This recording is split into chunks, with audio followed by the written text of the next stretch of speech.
Titanic, Real Testimonials. Part 3. In the plot of the Titanic's sinking, some characters begin to shed light on the tragic events that occurred throughout the ship's history. Thomas Andrews, the chief engineer who requested the removal of over 30 lifeboats from the ship's deck.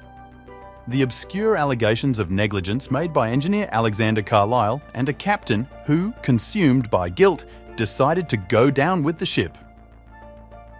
The lies upheld in testimonies claiming the ship had not broken apart. Murdoch, the first officer falsely accused of committing suicide, and an optical illusion that concealed the iceberg, as reported by Frederick Fleet. Now, get ready, we're going to hear the true stories of two survivors, Bruce Ismay, the director of the White Star Line, and Violet Jessop, the unsinkable woman. But first, help us continue producing our videos. Just subscribe to our channel, like our productions, and share them with your friends. We appreciate it. I am Bruce Ismay, the director of the White Star Line, the company that built the world's largest ocean liners. We created the most luxurious ships ever seen in history, aiming to serve the upper class and European aristocracy. However, the Titanic also provided the best accommodations for second and third class passengers.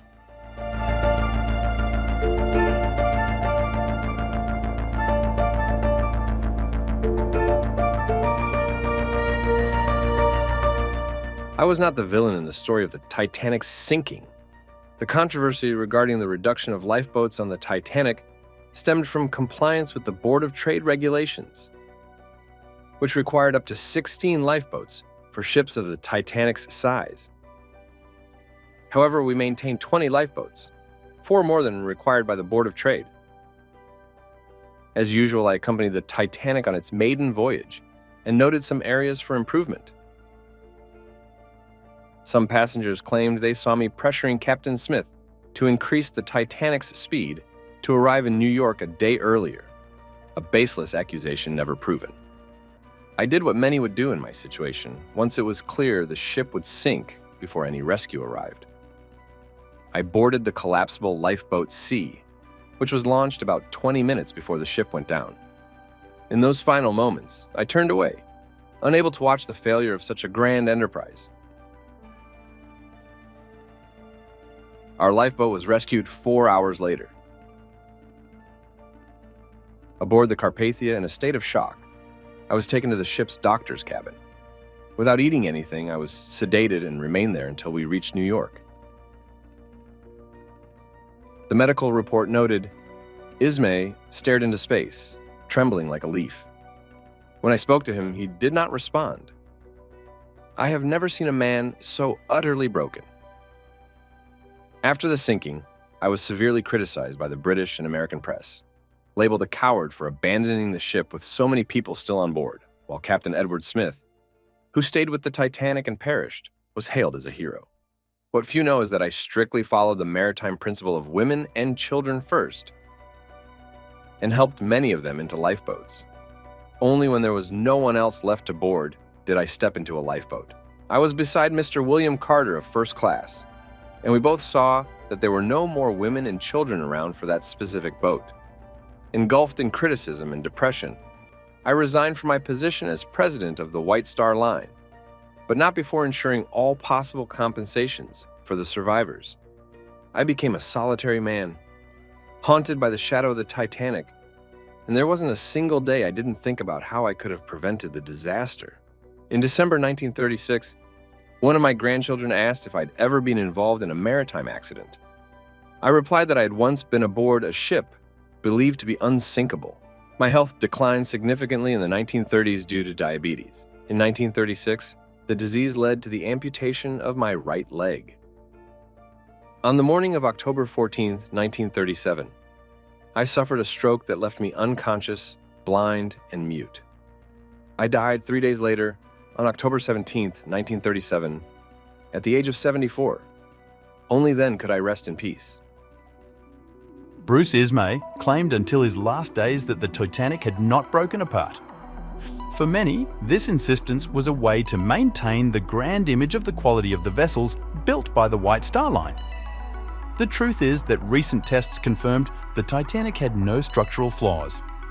On the contrary, the Titanic exceeded all expectations of resilience and agility, staying afloat for more than 2 hours after the collision with the iceberg. Bruce Ismay truly fought to ensure that all the families of the victims of the sinking were compensated. His survival was indeed significant and served a noble purpose. Now let's meet a person who has become synonymous with survival in famous shipwrecks. But first, have you liked the video yet? Subscribe to the channel and share it with your friends. We're counting on you. Hello, I'm Violet Jessop, and I worked as a stewardess for the White Star Line. At the age of 23, I began my career with the Royal Mail Line, and later I moved to the White Star Line. On my first voyage aboard the RMS Olympic, the twin sister ship of the Titanic, the vessel collided with the British warship, the HMS Hawke. Despite the accident, the Olympic managed to return to port safely. I believe this incident reinforced the perception that both the Olympic and the Titanic were unsinkable due to their watertight compartment technology. This was my first accident on a ship. The following year, I was assigned to work on the iconic Titanic. What was supposed to be one of the greatest voyages in history turned into a matter of life and death for me.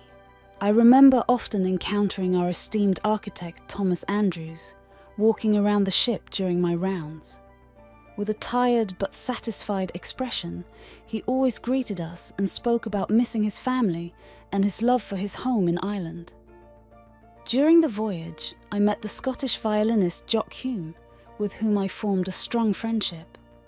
On the night of the sinking, I was comfortably sleepy in my bed when the ship struck an iceberg. I was ordered to get up and quickly go to the deck. On my way, I witnessed some women being torn from their husbands and placed in lifeboats with their children.